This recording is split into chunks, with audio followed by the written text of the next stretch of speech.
Yo, it's your boy Chris, man, back again with another video. But today we're gonna get into some different TikToks, man. We're gonna get into some TikToks with some unbelievable news, man, that you probably missed on CNN. Man, but you're not about to miss it now because I'm gonna catch you up with all that, man. But first, man, go ahead and hit that sub button, man. Before you leave, hit the like button. Let's run this community up. Let's get big, baby. Hey, man, but enough of all that, man. Let's get to the video. Probably never heard anything like this. All kinds of stories out there. When one woman started to question how her HOA board was spending money, she let Joe know what happened next. Investigator Joe Ducey is here to explain. These things get really dicey over really silly things sometimes. And like you said, we're going to get a lot of emails. Oh, I want to say off the top, there's probably a lot of great HOAs out there. I don't hear about those. I hear about these. I hear about the HOAs giving violations to people who park in the street, or HOAs that won't allow certain paint colors. But this one is different. Watch what happens after one woman begins her own investigation into how her fees are being spent. Let the record show that we have a record. And I thought, what is going on? Are you willing to? A regular HOA meeting at Superstition Lakes condominiums in Mesa turns ugly. What are you trying to accomplish with all this harassment? To destroy the community that you live in? I do too. Hey, help! Call the police! Turn that up. Call the police! 911! Call 911! You touched me! You touched me! I was frightened. They had kept my husband out of the meeting, and I had no idea what was going to come next. How did a calm community get to this point? Money. Kathleen and some other condo owners here thought they were being hit by meaningless violations and not told why. So they turned the tables and they requested financial records from the board. What'd you find? Oh my goodness. This is what I saw as we were going through. Once they started going through the piles of receipts, invoices, and account listings, they say they started to notice some unusual purchases, all of which they say were reimbursed with HOA money to board president Michael Cassidy. They bought laundry detergent and almonds and vodka and baby wipes and just about every time they bought air fresheners. Kathleen says she couldn't find any of these items were used by the HOA for the benefit of the condominiums. We found out that the president turned in receipts for items that he purchased in New Jersey. Not to mention the restaurants. Old Chicago's for $79, P.F. Chang's for $100, On the Border $85, O'Sullivan's $73, more Old Chicago's $116. He was reimbursed for those. And One of the biggest thing was we saw $640 to the salt cellar for the annual meeting, and there's 3 board members. Kathleen says she has a receipt from one restaurant showing $121 spent on alcohol. These condo owners say they didn't get notice of the meetings, and the meetings could have been held in their clubhouse. And he has turned in other receipts and been reimbursed with no proof that he actually paid those bills. Like this invoice from Park Pro. Cassidy was reimbursed $591 from HOA funds showing he paid the company for gate repairs. But the company later showed they never did the work. The receipt was just an estimate. We don't know where our money is. In all, the homeowners say they found Cassidy had been personally reimbursed by the HOA a grand total of $38,000 in just the last 2 years. After trying to vote the board out with this petition, which the board largely ignored, Kathleen testified when a fellow homeowner decided to take them to court. Good morning, we will be on the record. In court, Cassidy and his lawyer fought the allegations and explained many of the reimbursements, but continued to deny my request for an interview. Hey, Mr. Cassidy. It's Joe Ducey with ABC 15. Hi. What about all the restaurants you've been eating at and the thousands of dollars spent there? Is that a good use of HOA money? Can you tell me that? Were you using any of this for your home in New Jersey? That's what, as the records seem to indicate. He only referred me to his lawyer, who denied my request again. But Kathleen and her fellow homeowners aren't stopping now. It's a rogue board, and they're dangerous.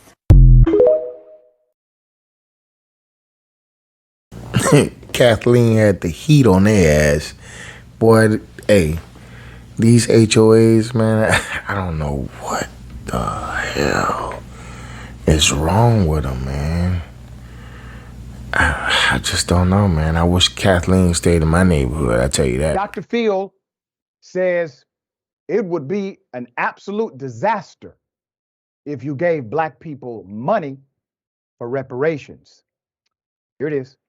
The first condition is that reparations should be paid to Black Americans whose ancestors were enslaved in the United States. And this would require an expenditure of $14 trillion, which would be distributed evenly across the 40 million Black American descendants of U.S. slavery.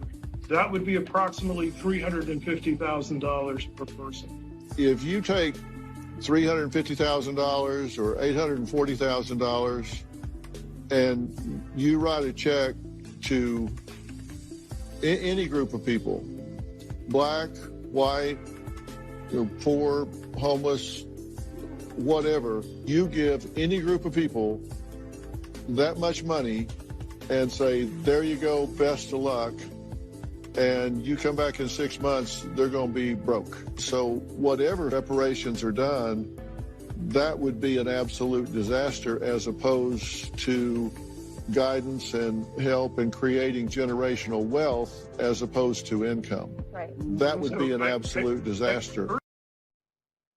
Don't you dare allow this con artist to persuade you away from the real conversation. He is a con artist, in my humble opinion. And you gotta let me be the judge of that. Give me that money. Give me the money. I don't think it'll be like that, man. The time has changed.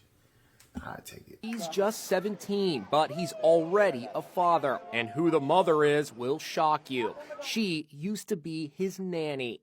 What is your earliest memory of Marissa, your nanny, crossing the line? It was a game called Are You Nervous? And the object of that game was she'd place her hand somewhere on my body and I'd say if I was nervous or not. And things escalated from there. The live-in nanny, Marissa Mowry, was 22 years old. Chris McBride was just an 11-year-old kid, as you can see in this home video. She said that she loved me. She said that she wanted to date, but she couldn't let anyone know. Did Marissa make you lie about this? Yeah, plenty of times. She said, you have to lie or else I'm gonna have to go away. Chris remembers when his nanny told him she was having his baby. I was a little bit freaked because I was confused. This photo shows him with his newborn son, Bentley. For 3 years, Chris kept the secret. The nanny, still living with his family, maintained the fiction that another man was baby Bentley's father. Chris finally came clean to his mother, Nadine. Mom, Bentley's really my kid. No, there's no way. There's no way Bentley can be your child. A DNA test proved it was true. When the results came back in, I went and threw up. The nanny was charged with multiple counts of sexual battery. Finding out this was going on in your house to your son, how does that make you feel? Like a failure? How did I let this woman manipulate me and my family in such a way that she could do this and I was blind to it? Last month, Marissa Mowry pleaded guilty in Hillsborough County, Florida, and was sentenced to 20 years in prison. And here is little baby Bentley today. I want that so much. He's now 5 years old. He's just 17, but he's already a father. And who the mother is will shock you. She used to be his nanny. What is your earliest memory of Marissa, your nanny, crossing the line? It was a game called Are You Nervous? And the object of that game was she'd place her hand somewhere on my body and I'd say if I was nervous or not. And things escalated from there. The live-in nanny, Marissa Mowry, was 22 years old. Chris McBride was just an 11-year-old kid, as you can see in this home video. She said that she loved me. She said that she wanted to date, but she couldn't let anyone know. Did Marissa make you lie about this? Yeah, plenty of times. She said, you have to lie or else I'm gonna have to go away. Wow. 11 years old, man. I mean, what you gonna do with an 11-year-old boy? It's obviously Girl this. missing for over a year, found hiding in a closet. U.S. Marshals rescued the 14-year-old from a house in Port Huron and discovered she was also pregnant. Andres Gutierrez joins us live from the federal courthouse with the story. Andres. Shayna, on Tuesday, Michigan State Police referred the missing persons case to the U.S. Marshals, who jumped on it. Within a few hours, they were on their way to Port Huron to a house there.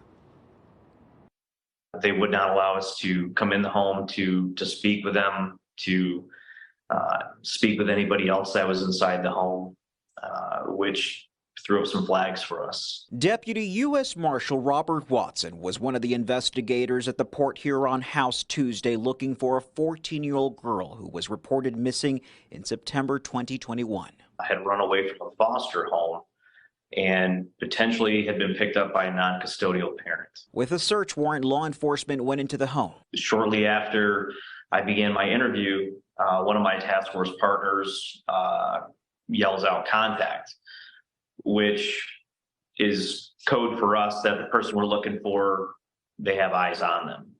And this happened to be in a closet. The young lady was hiding behind some clothes. Child Protective Services took the frightened girl to the hospital for an exam. She was shaken up. You know, she's such a young girl. She was visibly pregnant. So what we wanted to do was we wanted to comfort her. We wanted to let her know and reassure her that she was safe.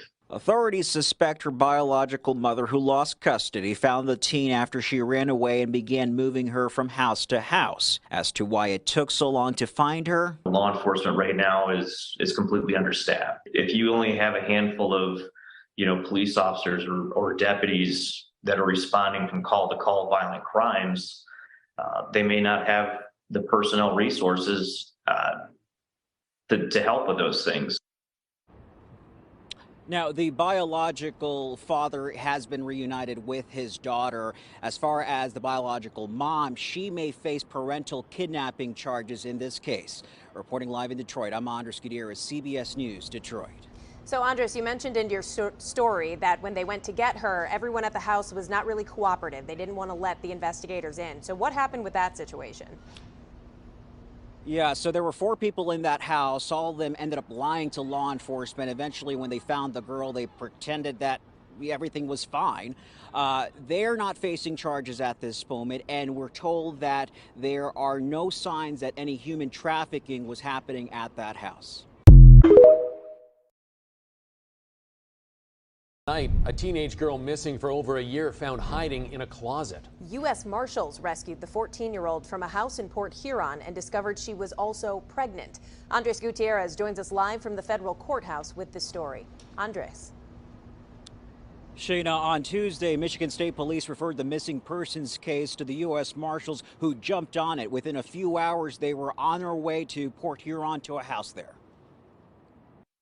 They would not allow us to come in the home to speak with them, to speak with anybody else that was inside the home, which threw up some flags for us. Deputy U.S. Marshal Robert Watson was one of the investigators at the Port Huron house Tuesday looking for a 14-year-old girl who was reported missing in September 2021. I had run away from a foster home. We believe that Joe Biden has been blackmailed by this for years, which would explain why he acts the way he does. Ukraine has tapes of Joe Biden. Ukraine has tapes of Hunter Biden. The highly credible FBI informant says that the Burisma executive who allegedly bribed Joe Biden $5 million to fire the prosecutor has audio recordings of Joe and of Hunter. These audio recordings were kept as an insurance policy in case the Burisma executive got cornered. Here was Senator Grassley on the Senate floor moments ago revealing for the first time that Joe and Hunter Biden may have been captured on recordings with the Burisma executive in Ukraine. You ready? 17 different times. Grassley also reveals that Joe Biden may have gotten Hunter Biden hired at Burisma. And if you thought it couldn't get any more corrupt, it does. The FBI, when it finally released this document with these allegations to House Oversight, redacted out the part about the audio recording. The 1023 produced to the House committees redacted reference that the foreign national who allegedly bribed Joe and Hunter Biden allegedly has audio recordings of his conversation with them. 17. Why would the FBI redact that a Burisma executive has Joe Biden and Hunter Biden on tape? Well, they're either covering up for Joe Biden for political reasons or they're blackmailing Joe Biden. Senator Chuck Grassley continues to detail this explosive development. Listen. The foreign national possesses 15 audio recordings of phone calls between him and Hunter Biden. The foreign national possesses 2 audio recordings of phone calls between him and then Vice President Joe Biden. These recordings were allegedly kept as a sort of insurance policy for the foreign national in case that he got into a tight spot. These tapes, if they exist, should immediately make Kamala Harris the Democratic nominee for president. There is no way Joe Biden can continue his candidacy or presidency once these tapes are released. In addition, Grassley says Joe Biden was instrumental in getting Hunter the job at Burisma. The 1023 also indicates that then Vice President Joe Biden may have been involved in Burisma employing Hunter Biden. These revelations, if verified, prove Joe Biden's lied repeatedly to the American people and to the American press. Joe Biden has repeatedly stated that he has no idea what his son was doing in Ukraine. He had no idea what his son did for a living, and he never talked to his son about business, and that he never dealt directly with Burisma or fired the prosecutor investigating Burisma for $5 million. This explains everything. Here you have Samuel Little. He is the serial killer of all serial killers. He confessed to killing over 90 women between 1970 and 2005. He was real detailed. He had a really, really good photographic memory to be his age. Like, he actually even got off on telling the FBI about his killings.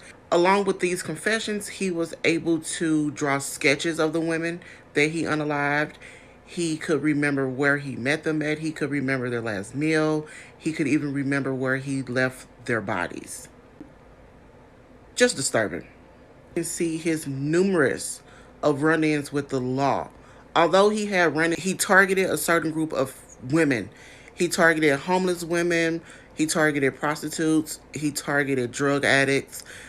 He targeted people that he felt no one would miss or care for to investigate their crimes. And because of the women he targeted, he indeed did get away with so many killings because their deaths was kind of written off and ruled as, like, you know, overdoses and this, that, and the third. But he strangled his victims. Like, he didn't shoot them, anything like that. He would rape them, he would assault them, and he would strangle them. Wanted to feel their breath leave their body, so he would literally put his hands around their neck and he would strangle them. Over 93 women died at the hands of this man, literally. Now, between 1976 and 1979, he was in St. Louis, Missouri. He unalived 2 females. They have yet to be identified. This is one of his sketches of one of his victims that was in the St. Louis area. He did commit 2 crimes in the St. Louis area that he admitted to. The victims have never really been identified by authorities, but he described their crimes in great detail. Between 76 and 79, was picked up and held in St. Louis County Jail for 3 months. He assaulted and raped a young lady in Sunset Hills. She escaped his captive and got help. Police came. He was still in the car with her belongings. He admitted that he beat her, but he said he never raped her. We're not talking about her. We're talking about another female from Sunset Hills. So what they did was they lowered his charges. He only spent 3 months in St. Louis County Jail because she was a heroin addict and she was a not so good witness in authorities' terms, I should say. Now, this occurred in September of 76.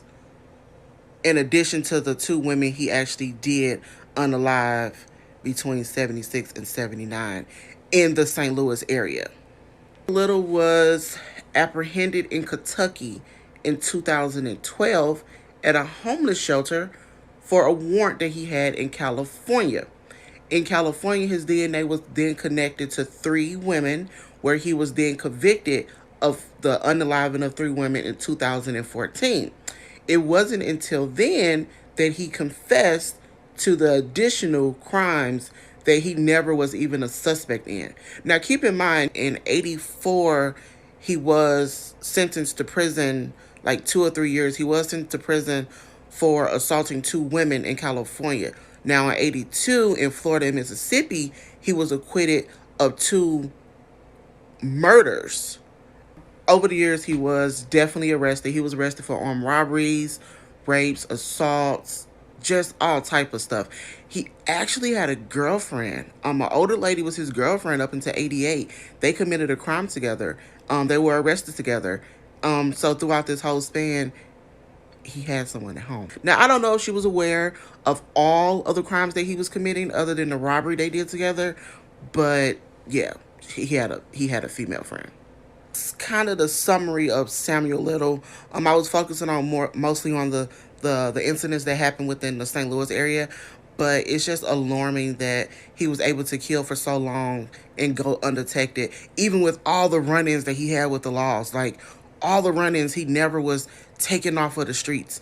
You know, all the acquittals and the no indictments and all of that stuff. It's just, to me, it's just like, that's like crazy. And then he looks like a little sweet old man, but in fact, he's the freaking devil. Like, just crazy, just really, really sick in the head. He does have his confessions on tape if you want to watch those. Just Google it, it's on YouTube. But 93 killings, and you were only convicted of 3 where you confessed to all the rest of them. That's This is the story of Kalicia William, a 16-year-old girl murdered while recording what would be her last TikTok video. Disclaimer: the video is to bring awareness to Kalicia Williams' story and meant to cause no harm. Please pray for the friends and the family of the victim. Atlanta, Georgia, gained national news in 2020 after a horrifying death of a young girl. In December 2020, Kalicia Williams, a 16-year-old high school student, received an invite to a party that was going to be held at an Airbnb. This party would be chaperoned by an adult. Kalicia's stepfather, Ronnie Savoy, encouraged her to go to the event since she had been confined to her house since the lockdown due to COVID-19. He's supposed to be at an Airbnb with a couple of more friends from school and the mother. They'd have done this once before, so we was a little comfortable of letting her go the second time. And we spoke to the mother, and she said she was going to be there. April Smith, Kalicia's mother, agreed with her daughter getting some time out of the house and enjoying herself. The chaperone informed Kalicia's parents that the event would be an Airbnb party for children and that she would be responsible for everything. The parents felt at ease and decided that sending Kalicia to spend the night would be good for her. At 12:02 a.m., Kalicia is seen performing a dance routine in her TikTok video when someone suddenly entered her room without knocking. The teen looked shocked and afraid, then suddenly stops filming her video. The sound of gunshots could be heard from her room a few minutes later. Partygoers were unaware of what happened to Kalicia. 2 guys discovered Kalicia on the floor of her hotel room. They carried her to the elevator while holding her from behind and supporting her legs. As of 12:27 a.m., authorities had been notified about an earlier disturbance at Hyatt Regency. Following their arrival, the cops went to check on Kalicia. She wasn't breathing and had no pulse. She was then transferred to the hospital, where she remained for some time. The medical staff tried to save Kalicia's life but were unsuccessful. The 16-year-old was pronounced dead in the hospital. Kalicia's parents called the chaperone to check on the well-being of their child, but were only informed about their child's death 8 hours after she passed. It was a shock to Kalicia's parents to learn of what had happened to their daughter. They were enraged because the chaperone had failed to tell them sooner of the occurrence. The hotel room was in her name, so I feel like she should be held accountable for my daughter's death as well. They didn't learn the group was staying at a Hyatt Regency until they received a horrific call the next day. Like, this is the morgue. And I was like, the morgue? They was like, yes, ma'am. They was like, well, we're waiting on your daughter's body to come through. I'm like, whoa. Kalicia's parents say that call didn't come until 8:45 a.m. The teen was pronounced dead at 12:23 in the morning. Kalicia's parents were also unaware that the party had moved to Hyatt Regency Hotel instead of the Airbnb that was previously discussed. The parents felt like the chaperone should be held accountable for the tragedy that happened to their daughter, since she took responsibility for the safety of the children at the party, and her parents only allowed Khaleesi to attend the party on the assurance that the chaperone would look after her. Atlanta Police Department reports that Khaleesi knew her attacker. Anthony Grant, the police spokesman of the Atlanta Police Department, reported as follows. Preliminary investigation suggests that the victim was inside of a room at the Hyatt Regency with a juvenile male companion. A verbal dispute occurred between both parties which resulted in the juvenile male fatally shooting the victim. The juvenile is a 16-year-old boy, but identity is being concealed. A 16-year-old boy was taken into custody by Atlanta police and taken to Atlanta Police headquarters for additional questioning. At this time, the boy admitted to shooting Khaleesi after they got into a heated argument. Police then arrested the boy and charged him with felony murder, aggravated assault, and possession of a gun by someone younger than 18 years of age. The defendant is now being tried in an Atlanta court pending the court's ultimate judgment. Khaleesi's parents also hold the hotel staff responsible for her child's death, and they protested outside of the Hyatt Regency Hotel along with supporters to express their outrage at the hotel's negligence that resulted in their daughter's death. I want the surveillance footage of what happened, who went. Welcome to ridiculous things going on around the world right now that for some reason you just haven't heard about, part 26. First up, an undersea gas pipeline in the Gulf of Mexico ruptured and created this insane underwater fire. The video looks like a scene from a movie, but it is completely unedited. It took about 5 hours to put out, and thankfully no one was hurt. Next, this mysterious dashcam footage has recently gone viral on Reddit and is causing controversy. It was taken on April 26th and shows a hairless creature about the size of a mountain lion running through the woods. It appears to have 6 to 8 legs, and everyone is arguing on what it could be or if it's even real at all. Next, 16 tons of illegal homemade fireworks recently exploded in Los Angeles. A bomb squad was trying to destroy the 32,000 pounds of fireworks when suddenly it exploded. When it exploded, it flipped cars, smashed windows, and injured 17 people. Welcome to ridiculous things going on around the world right now that for some reason you just haven't heard about, part 26. First up, an undersea gas pipeline in the Gulf of Mexico ruptured and created this insane underwater fire. The video looks like a scene from a movie, but it is completely unedited. It took about 5 hours to put out, and thankfully no one was hurt. Next, this mysterious dashcam footage has recently gone viral on Reddit and is causing controversy. It was taken on April 26th and shows a hairless creature about the size of a mountain lion running through the woods. It appears to have 6 to 8 legs, and everyone is arguing on what it could be or if it's even real at all. Next, 16 tons of illegal homemade fireworks recently exploded in Los Angeles. A bomb squad was trying to destroy the 32,000 pounds of fireworks when suddenly it exploded. When it exploded, it flipped cars, smashed windows, and injured 17 people. Welcome to ridiculous things going on around the world right now that for some reason you just haven't heard about, part 26. First up, an undersea gas pipeline in the Gulf of Mexico ruptured and created this insane underwater fire. The video looks like a scene from a movie, but it is completely unedited. It took about 5 hours to put out, and thankfully no one was hurt. Next, this mysterious dashcam footage has recently gone viral on Reddit and is causing controversy. It was taken on April 26th and shows a hairless creature about the size of a mountain lion running through the woods. It appears to have 6 to 8 legs, and everyone is arguing on what it could be or if it's even real at all. Next, 16 tons of illegal homemade fireworks recently exploded in Los Angeles. A bomb squad